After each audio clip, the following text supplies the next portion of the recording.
Всем привет! Это Вьетнам, курортный город Ничанг, его окрестности. И сейчас мы находимся на такой интересной локации, необычное, не туристическое место. Это большое загородное озеро Амчуа. Хо Амчуа на карте написано. Хо — это озеро по-вьетнамски. И сейчас покажу эту локацию вам.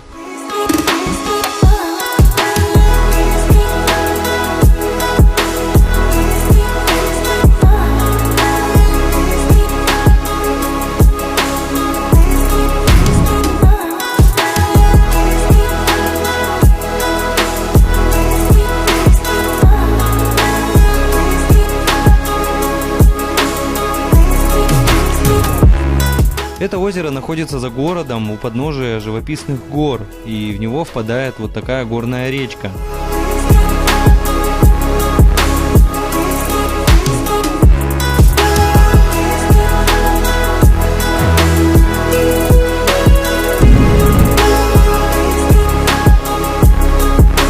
Амчуа необычно тем, что это не просто озеро, а целое ирригационное водохранилище для орошения земель, здешних ферм и рисовых полей. Располагается оно недалеко от города, и доехать туда можно без проблем на байке. Уже на подъезде к этой локации нужно проехать сначала сквозь поселок.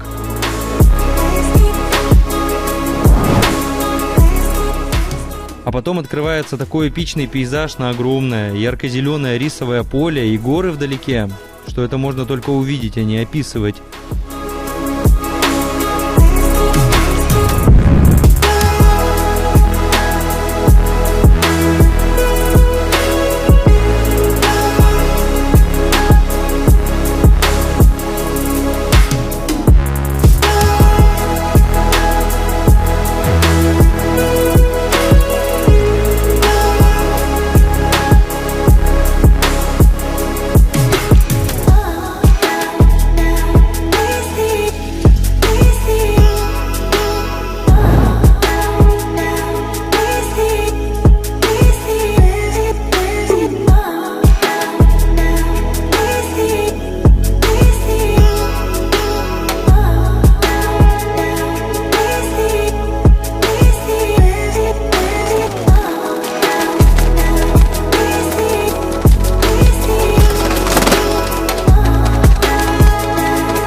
Когда доезжаешь до озера, сразу попадаешь на дамбу длиной около 130 метров. А дальше можно проехать к плотине, которая сдерживает здесь воду и открывается при необходимости.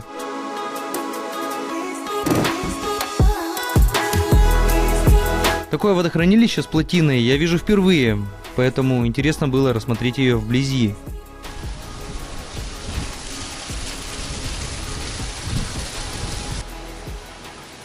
Опускаются вот эти ворота, вот как сейчас, в опущенном положении, и не дают воде протечь. И вот вода скапливается и наполняет все озеро. А вытекает она вот сюда, с этой стороны. Интересно было бы сюда приехать, когда все полное здесь, когда здесь большой поток реки и воды. Это они чем? Удочками, да, удочками наловили. Супер. Это что, караси какие-то, да? Не, ну, бля, я не знаю, пескари, блин, кто он, видишь, это сам ершистые такие, или ерши.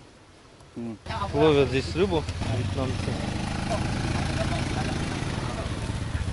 А как это набирается вода-то? Она когда дожди идут, да? Конечно, вот смотри, идут дожди, и вот со всех гор набирается вода, то есть начинает стекать, и здесь заполняется. Когда перебор, чтобы не пошло на город и поля не смыло, они вон туда.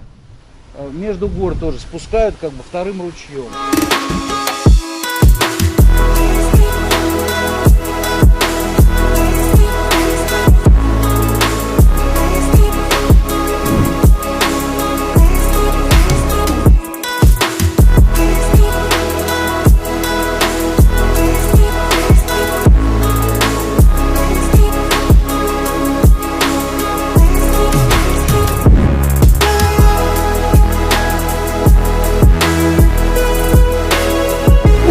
сейчас были пасмурные дни, и вода такая мутная.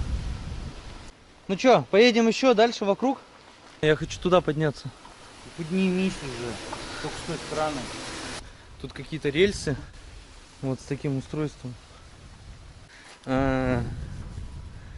Здесь вход закрыт, двери вот сюда закрыто здесь.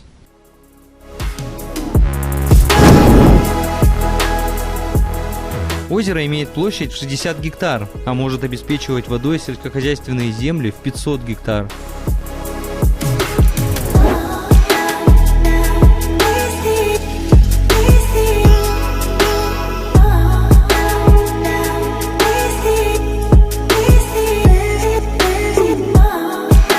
Накупили гаджетов, понимаешь?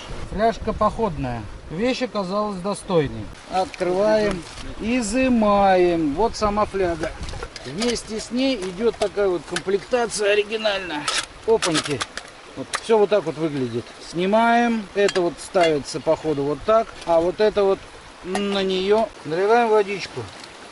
Следующий девайс. Банка-склянка. Опаньки. Имеется резиновая прокладочка. Как думаете, что будем сейчас делать? Правильно. Наливать топливо. Бензин наливать не будем. Прихватили с собой спирт. Можно туда ваточку класть, но мы без ваточки. У нас вот так. И сверху вот так вот поставить. Сэр, зажигалку. Не вижу, горит, не горит. Вроде как вспыхнул, нет? Не горит. Вот теперь еще заставить девайс теперь работать. Не хочет. Представляешь? Не, вру, горит. Не видно, но горит. Если вот посмотришь, как бы, да, горит, это самое испарение идут.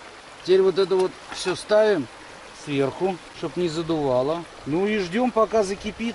Вот так. Блять! Ебать! Сука! Ау! Гребаный ветер. Так она еще горячая. Хрен удержит.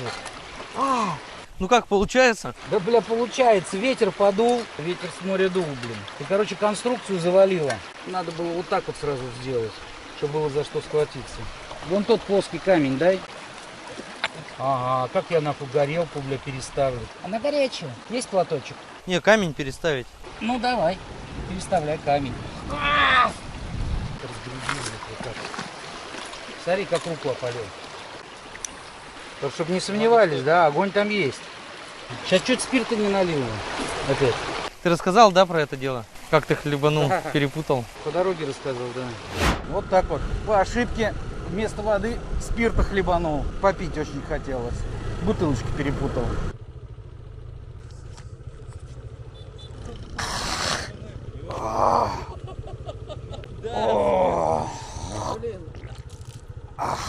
Это же, это сам не медицинский, нахуй. По вкусу то же самое, но, бля, боюсь травануться, нахуй. Нет. Алкоголь 70%. Да, перепутал. Блять, аж все нахуй свело, блять. Руки нахуй, грудь, блядь. Сука. Ж надо, блядь. Ладно. Бля.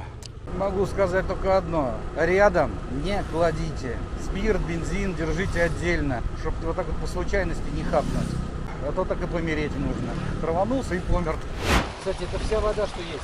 Надо спрашивать у кого-нибудь. Вон они нас звали, вьетнамцы. Что дадут, все бери. Воды в обычной возьми. Синчао. Go. Окей, go. Посмотрим, как они тут развлекаются. Вот они как. Синчао.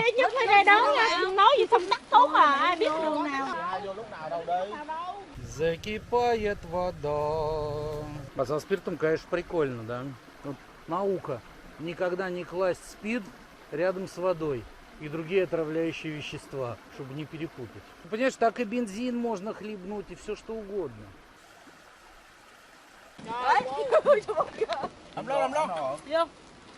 Come.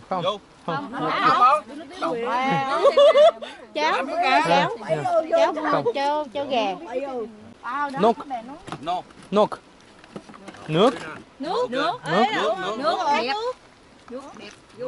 No. Beer. No. No, Come. I have water. Okay. I have Understand. beer. You drink? One? No. Хотел попросить у них воды. В принципе, доброжелательные вьетнамцы. Хотели угостить пивом, но я уж не стал брать. Они там варят утку свою в кастрюльке, в котелочке, но воды у них нету. Короче, устали ждать кипения. Забросили так. Вилку, ложку забыли. Вот опять чуть-чуть, вот, бля, под рукой лежит спирт нахуй, да? Чуть спирт, блядь, опять не налил. на подсознании просто тянет. Да, блядь, алкаш, ёпта. Мы, получается, в конце как раз. Ну вот где ресторан, там, да, и заканчивается, это последняя точка. А что-то мне интересно, может ты, Андрюха, меня свозишь опять? Воды возьмите, Илья! Воды, говорит, возьмите. Ну хорошо. Сейчас мы съездим вперед дальше по дороге и посмотрим, что там.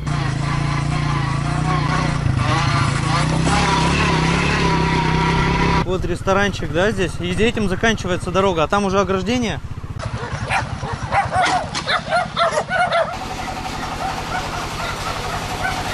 Здесь даже нет электричества, работает генератор. Я думаю, в туристический сезон здесь может быть вообще прикольно. Еще и бассейн. Правда, как до сюда добираться без байка? Сейчас. Нок. Bao nhiêu? Bao nhiêu tiền?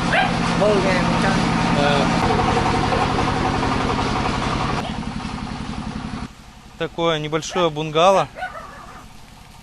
Вот беседка здесь.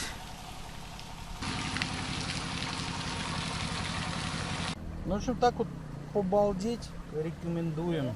Местные жительницы пришли. О, смотреть, как я лапшу варю. Угостили меня агавой. И так вот. Сами по себе такой дружелюбный народ. Кривоногие, худенькие.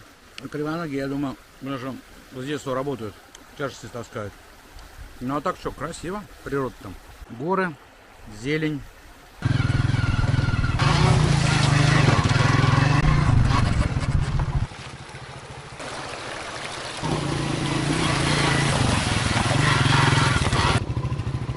Дождались все-таки кипения. Надо просто наливать полную горелку, и результат тогда вам обеспечен. Полную горелку спирта. Да. Ну, полную, ну, не знаю, можно заливать спиртом, можно заливать бензином. Если, наверное, бензином, то даже быстрее будет. Но тогда все будет в грязи, все будет копчено. Девайс вообще впервые в жизни мы опробуем. Но этот девайс что, недорогой или? 300-350 донгов можно уложиться как бы со всеми делами.